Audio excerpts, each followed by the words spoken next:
Bismillahirrahmanirrahim. Assalamualaikum warahmatullahi wabarakatuh. Izin memperkenalkan diri, saya Diki Dermawan, NPM 2102020212041. Di sini saya dari kelas F semester 4 sini akan melaksanakan tugas yang kedua dari Bapak dosen saya, yakni mata kuliah Filsafat Hukum Islam. Sini akan menjelaskan beberapa materi substansi hukum Islam, makna hakikat sesuatu menurut filsafat. Kemudian definisi hakiki atau esensialnya adalah pernyataan hakikat sesuatu, yaitu suatu pengertian yang abstrak, hanya mengandung unsur-unsur yang diperlukan untuk memahami suatu golongan tertentu dan untuk membedakan dari golongan-golongan lainnya, sehingga sifat golongan tersebut tidak termasuk dalam hakikat sesuatu itu. Kemudian juga ada definisi ilmu mantik, yakni ilmu logika atau sebagai jami al-mani, yaitu menolak, adalah definisi yang paling penting dalam ilmu pengetahuan dan filsafat. Kemudian ada beberapa definisi yang tersusun, yakni perbedaan dari spesifiknya, yakni jenisnya ialah setiap pengertian yang menyatakan hanya sebagian dari hakikat sesuatu. Artinya pengertian tersebut belum menyatakan hakikat sesuatu itu seutuh-utuhnya. Kemudian perbedaan spesifiknya atau diferensi spesifia ialah setiap pengertian yang membedakan golongan spesies dari jenisnya atau genusnya, misalnya berbakat budi, dengan membedakan manusia dari hewan, yakni manusia mempunyai akal, hewan naluri tidak mempunyai akal. Kemudian ada pengertian filsafat hukum Islam. Filsafat hukum Islam itu terdiri dari 3 kata, yaitu filsafat, hukum, dan Islam. Filsafat hukum adalah pengetahuan tentang pemikiran mendalam, sistematis, logis, dan radikal tentang berbagai aturan yang berlaku dalam kehidupan manusia, baik aturan bermasyarakat maupun bernegara. Hukum adalah peraturan-peraturan tentang perbuatan dan tingkah laku manusia dalam lalu lintas hidup. Secara ringkas, hukum berarti ketetapan, sedangkan filsafat hukum adalah hukum yang aturan yang benar-benar masuk di akal oleh manusia. Ada beberapa pengertian filsafat Islam dari kajian filosofis, yakni hakikat hukum Islam, sumber asal muasal hukum Islam, dan prinsip penetapannya. Dengan demikian, yang dimaksud dengan filsafat hukum Islam adalah setiap kaidah atau asas mabda, aturan-aturan pengendalian masyarakat pemeluk agama Islam.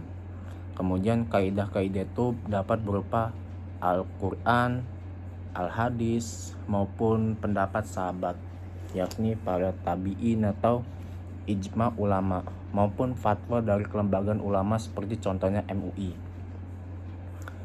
contoh di Indonesia. Kemudian filsafat hukum Islam juga diartikan dengan istilah hikmah at-tashri. Faktor yang menjadi ciri filsafat hukum Islam, adapun faktornya yaitu ciri-cirinya wacana atau argumentasinya, menandakan bahwa filsafat memiliki kegiatan merupakan pembicaraan yang mengandalkan pada pemikiran yang rasional atau yang masuk logika tanpa verifikasi dan uji empiris. Kemudian ada kebenaran filosofis, memerlukan pembuktian atau tidak perlu didasari bukti. Kebenaran baik melalui eksperimentasi maupun pencarian data lapangan. Kemudian ada yang selanjutnya, segala hal atau sekalian alam. Artinya, semua materi pembicara filsafat adalah segala hal yang menyangkut keseluruhan, yang bersifat universal atau semuanya. Kemudian, tidak ada yang tersentuh oleh pembicaraan filsafat, artinya tidak terbantahkan. Ada atau tidak permasalahannya, filsafat merupakan bagian dari perbincangan. Hal itulah membedakan antara filsafat dan ilmu pengetahuan yang membicarakan lingkup tertentu. Semua dikaji oleh ilmu pengetahuan dijama oleh filsafat, karena inilah universalisme filsafat. Kemudian ada sistematis, ciri-cirinya. Artinya, perbincangan mengenai segala sesuatu dilakukan secara teratur, mengikuti sistem yang berlaku sehingga tahapan-tahapannya mudah diikuti.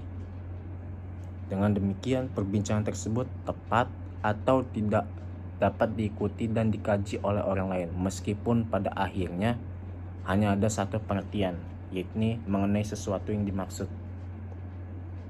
Kemudian yang keempat, radikal, artinya sampai ke akar-akarnya, sampai pada konsekuensi yang terakhir.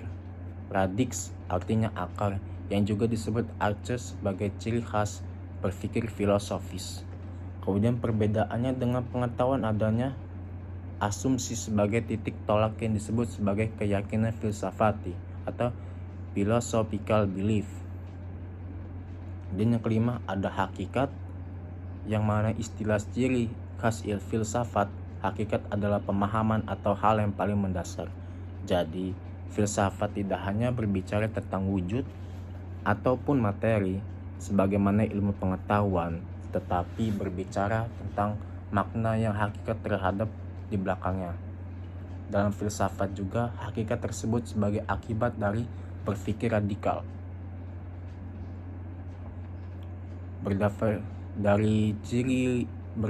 Dari 5 ciri berpikir filosofis tersebut dapat dipahami bahwa filsafat merupakan kebebasan berpikir manusia terhadap segala sesuatu tanpa batas dengan mengacu pada hukum keraguan atas segala hal, bahwa sekalian alam adalah segala hal yang dapat dilihat dari berbagai hal sudut melalui kontemplasi pemikiran yang sistematis, logis, dan radikal.